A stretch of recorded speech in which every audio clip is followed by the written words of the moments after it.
میں سے دیکھیں گے دوسرا سلاطین 5 باب۔ آج ہمارا ٹاپک جو ہوگا وہ ہے گواہی، جو کہ ہم جانتے ہیں گواہی جو ہماری لائف میں بہت امپورٹنٹ ہے، کہ ہماری لائف میں اگر گواہی ہے تو ہم ابلیس کو شرمندہ کر سکتے ہیں اس گواہی کے وسیلہ سے۔ اس جو گواہی پاک ہوا نے ہمارے اندر رکھی ہوئی ہے، وہ چاہے فنانشلی ہو، شفا کی ہو، تعلیم کی ہو، کسی بھی چیز کی گواہی ہو، کیونکہ یہ گواہی آپ کو ہوا کی طرف سے ملی ہے۔ اور اگر آپ اسے دبا کر رکھتے ہیں تو آپ اس کے خود ذمہ دار ہیں۔ اگر آپ اس کو میک شور آپ لوگوں تک پہنچاتے ہیں تو اس کا مطلب ہے کہ آپ اپنے یہوہ کے نام کو اونچا کر رہے ہیں، رب الفاظ کے نام کو جلال دے رہے ہیں۔ تو آئیے ہم بائبل مقدس میں سے دیکھیں گے دوسرا سلاطین اور اس کا 5 باب۔ ہم بات کریں گے آج اس ٹاپک پر جو کہ ننھی مبشرہ تھی، جس کو نعمان کوڑی، بائبل بیان کرتی کہ نعمان کوڑی تھا، جو کہ بہت بڑا سورما تھا، لیکن وہ کوڑی تھا۔ لیکن کا مطلب ہے کہ اسے کوڑ تھا، اور وہ ایک لڑکی کو اسرائیل سے اسیر کر کے لایا تھا جو کہ بالکل چھوٹی تھی، اور وہ لڑکی نعمان کوڑی کے گھر میں خدمت کر رہی ہے، اپنی بیوی کی، یعنی نعمان کی عورت کی، اس کی وائف کی خدمت کر رہی ہے، اور اس کی وائف کو یہ کہہ رہی ہے کہ اگر میرا آقا نعمان میرے ملک میں ہوتا اور وہاں کسی نبی سے کہتا کہ مجھ پر ہاتھ رکھ کر دعا کر تو میرا آقا شفا پاتا۔ اس ننھی مبشرہ نے یہ اپنے دل میں نہیں سوچا، ہم اس کو ننھی مبشرہ کہہ سکتے ہیں کیونکہ اس نے ایک مبشرانہ کام کیا، کیونکہ اس نے یہوہ کی گواہی دی۔ بہت بڑی گواہی ہے یہ۔ اگر آپ اپنے وزڈم کو کھولیں، اپنے ذہن کو کھول کر آپ امیجن کریں کہ وہ ننھی مبشرہ چھوٹی لڑکی، اتنی دلیری اس کے اندر کہ غلامی کے باوجود، اسیری کے باوجود، وہ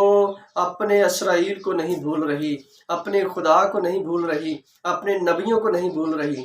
اور وہ کہہ رہی کہ اگر میرا آقا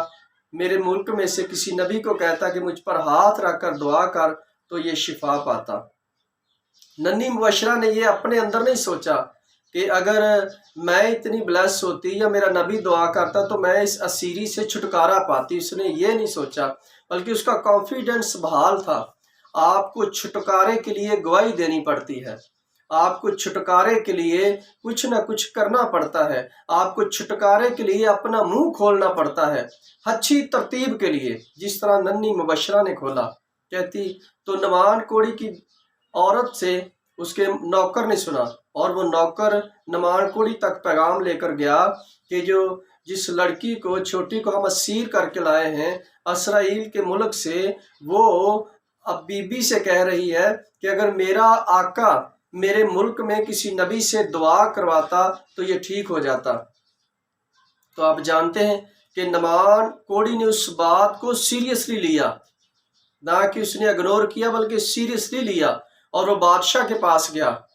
اور بادشاہ نے کہا کہ ہاں نعمان تو جا اسرائیل کے بادشاہ کے پاس۔ ارامی بادشاہ نے خط لکھا اسرائیل کے بادشاہ کو، نعمان کو بھیجا،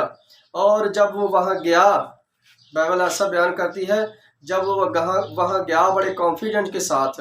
تو اسرائیل کے بادشاہ نے اپنے کپڑے پاڑے اس لیے کہ وہ یہ سمجھا کہ یہ لوگ بہانہ بنا رہے ہیں ارامی مجھ سے جنگ کرنے کا، لیکن ایسا بالکل نہیں تھا، ایسا ہرگز نہیں تھا۔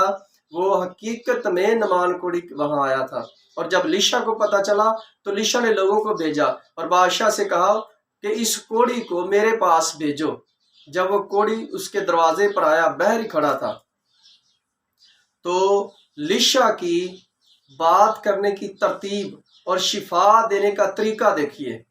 جب نعمان کوڑی اپنے گھر سے چلا،